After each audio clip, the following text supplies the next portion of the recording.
প্রিয় দেশবাসী, আসসালামু আলাইকুম। আমার একটা জিনিস জানাবো, বোঝার খুব ইচ্ছা আপনাদের কাছে। বর্তমান বাংলাদেশের যে অন্তর্বর্তীকালীন সরকার যারা দায়িত্বে আছে, তারা কেউ ইচ্ছাকৃতভাবে অন্তর্বর্তীকালীন সরকারের দায়িত্ব নিতে আসে নাই।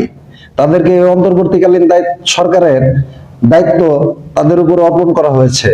কারণ সেই সময় মনে হয়েছিল তারা সবচেয়ে সৎ এবং সবচেয়ে যোগ্য এই অন্তর্বর্তীকালীন সরকারের, যার কারণে তাদেরকে এই দায়িত্ব অর্পণ করা হয়েছিল এবং তাদের প্রতি আশা করা হয়েছিল যে তারা দেশ ও দেশের জনগণের খেদমত করতে পারবে, দেশ ও দেশের জনগণের আশা আকাঙ্ক্ষা পূরণ করতে পারবে।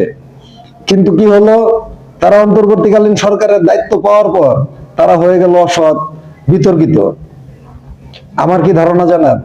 আমার ধারণা এই চেয়ারগুলোর পিছনে একটা ছায়া শক্তি কাজ করে, যে ছায়া শক্তি, যে অদৃশ্য শক্তি আমরা দেখতে পাই না।